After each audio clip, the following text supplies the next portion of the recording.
Nah, kalau sudah selesai bekasi tadi itu bisa langsung dipakai di aplikasi di kebun atau di pot. Nah, kalau di pot ini harus ada campuran tanah lagi ya. Jadi dengan perbandingan 1:1. Jadi tanah 1 kilo, bekasi 1 kilo, silakan dicampur. Atau bisa dipraktekkan mana yang lebih baik. Tapi menurut pengalaman saya 1:1 itu sudah bagus.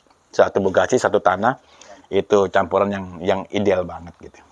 Dengan tanaman apa saja. Termasuk tanaman perdu Pak Jatuh? Apa saja. Ya. Sehingga nanti tanah yang di kebun, di sawah maupun di halaman rumah itu sudah menjadi tanah sehat apabila dilakukan terus-menerus sampai minimal 4-5 tahun ya kalau ingin tanah itu betul-betul sehat ya. Karena kalau tanah kurus itu membutuhkan bekasi kurang lebih per hektarnya 10 ton. Ya, tapi ya jangan langsung dianggap berat 10 ton itu. Nah, kalau tidak ada 10 ton ya 5 ton, tidak ada 5 ton yang 2 ton, tidak ada 2 ton ya seadanya. Yang penting ada niat untuk bersama-sama memperbaiki tanah yang sudah tanah yang sudah banyak kandungan residunya tadi karena terlalu banyak pupuk kimia. Dengan media bokasi dari awal untuk media tanamnya, selanjutnya kita butuh pemupukan enggak itu Pak?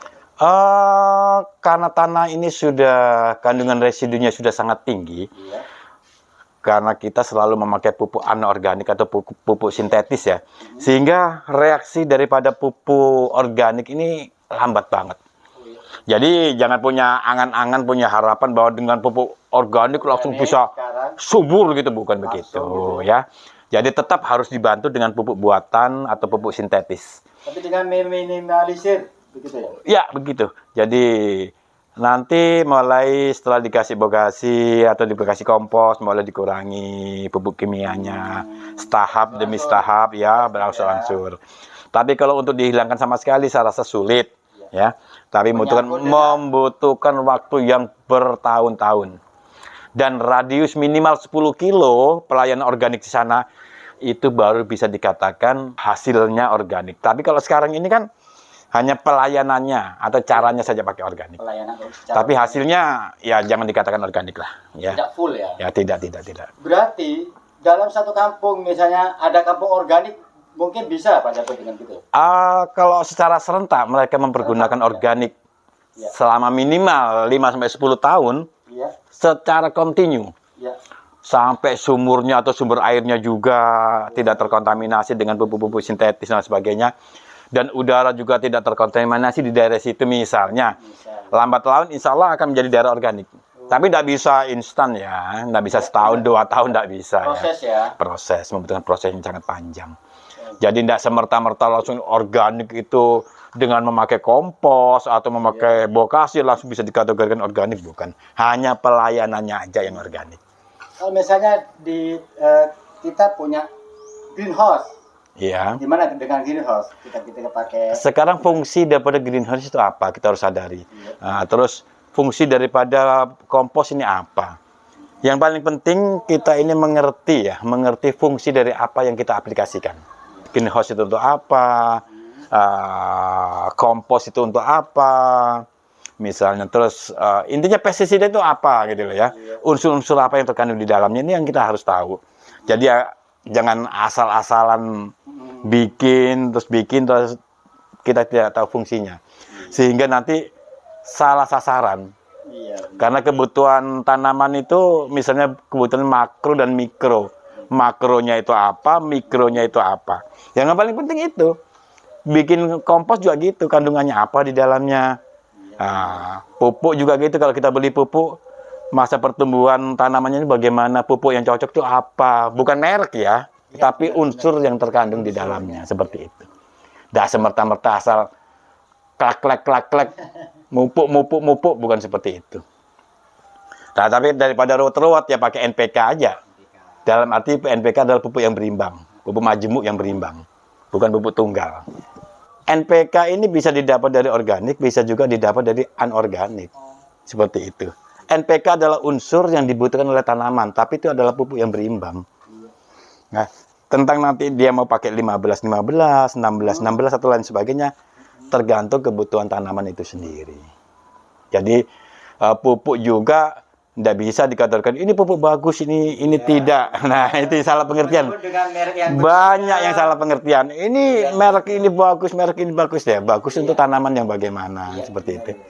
Jadi ada masa pertumbuhan atau masa vegetatif, ada juga masa generatif di dalamnya. Seperti itu. Bicara masalah untuk kualitas buah atau biji atau bagaimana itu ya kita sesuaikan dengan kebutuhan tanaman itu sendiri.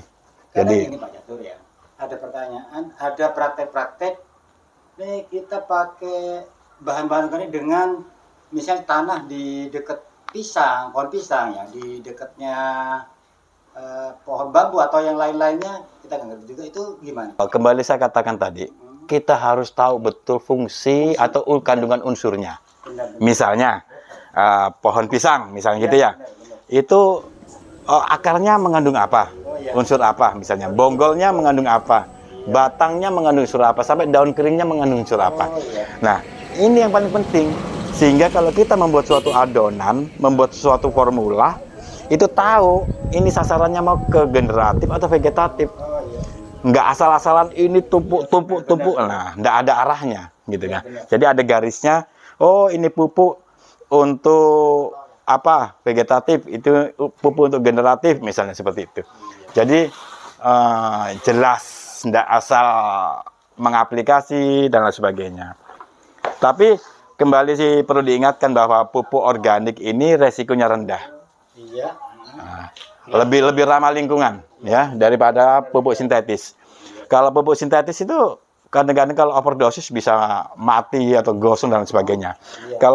Kalau organik ini lebih fleksibel, lebih bisa diterima gitu loh. Tidak bisa over. Bisa, tapi bisa kalau belum diproses ya. Oh iya benar. Ya, kalau sudah diproses, insya Allah tidak juga. Hanya saja harus ada campuran tanahnya sehingga nanti menjadi pupuk yang betul-betul siap pakai gitu loh ya. Jadi 1:1 itu maksimal Pak Catur. ya standarnya yang ideal menurut saya seperti itu. Karena nanti pH-nya juga bisa masuk antara 6,5 sampai 7.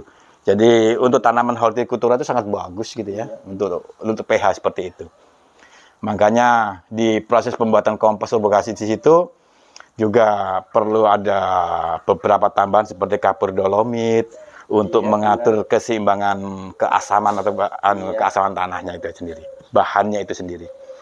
Jadi kayaknya kita sesegera mungkin dah untuk bisa bermain di organik, karena biar bagaimanapun juga pengaruh-pengaruh kepada alam sangat luar biasa kalau kita selalu memakai pupuk kimia.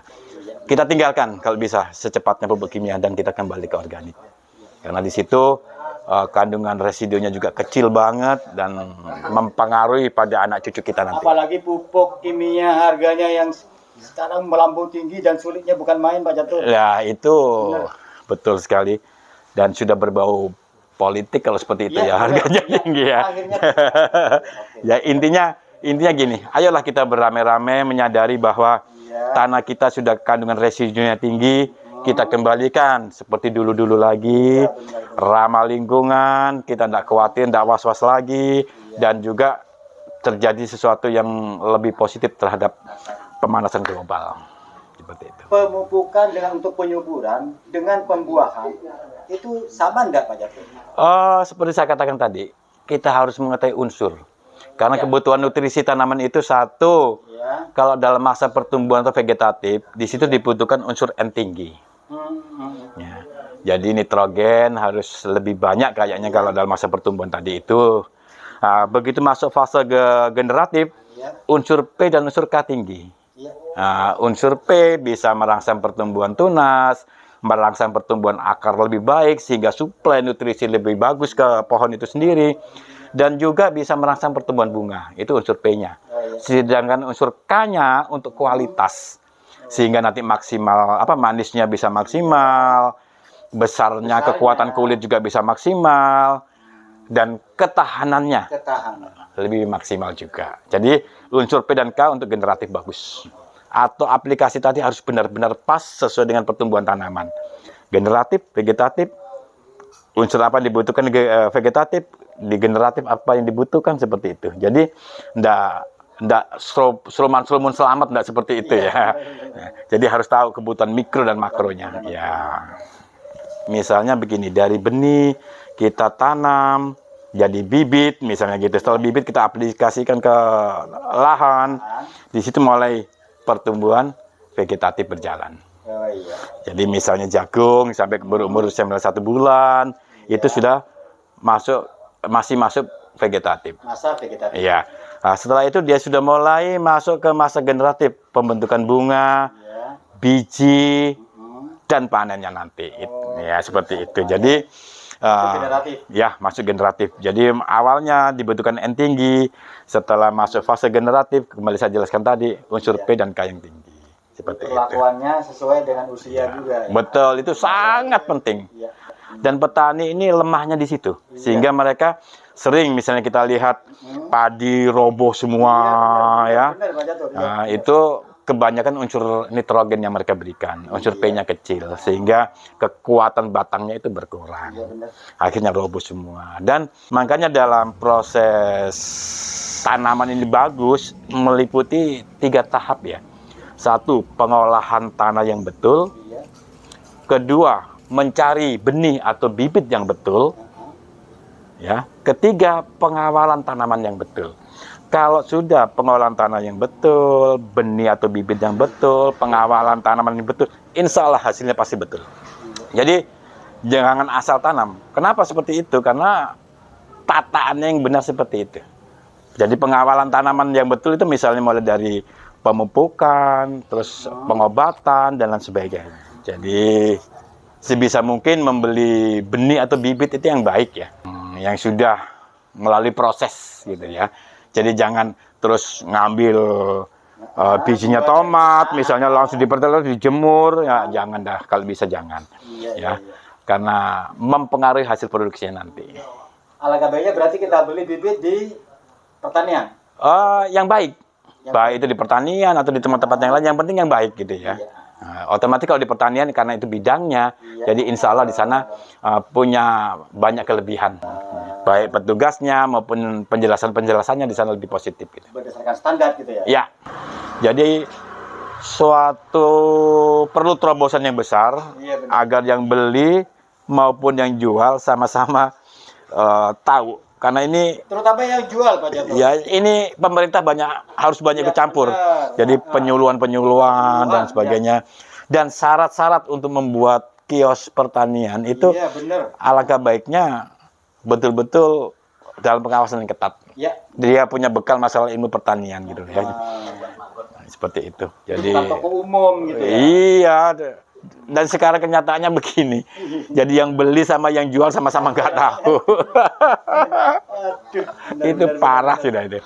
Mudah-mudahan jadi acuan. Ya, mudah-mudahan begitu pemerintah bisa lebih intens lagi untuk bisa memberi pembekalan sama kelompok-kelompok tani. Ini yang paling penting. Andil pemerintah sangat besar sekali. Petani mau maju. Kalau petani mau maju, jangan ragu-ragu, harus totalitas. Ya, untuk maju tadi itu semuanya butuh proses, tidak instan. Tidak tanam sekarang kaya, bukan seperti itu. Semua butuh. Kita butuh pendamping, kita butuh PPL, kita butuh yang lain-lainnya. Totalitas, insya Allah petani akan maju. Jangan ragu-ragu. Cukup menjanjikan. Tanam apa aja? Tanam apa saja. Yang paling penting jangan sedikit tanamnya kalau bisa. Yang banyak dan yang benar. Pengolahan tanah yang betul, benih atau bibit yang betul, pengawalan tanaman yang betul. Insya Allah hasilnya betul. Semangat petani, jangan ragu-ragu. Oke sahabat tani, demikian pesan Bapak Catur Puji Widodo. Beliau seorang pengusaha, namun sudah lama menggeluti pertanian dengan sistem pelayanan dan pengawalan secara organik.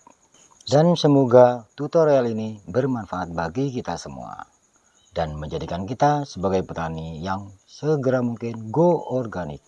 Wassalamualaikum warahmatullahi wabarakatuh.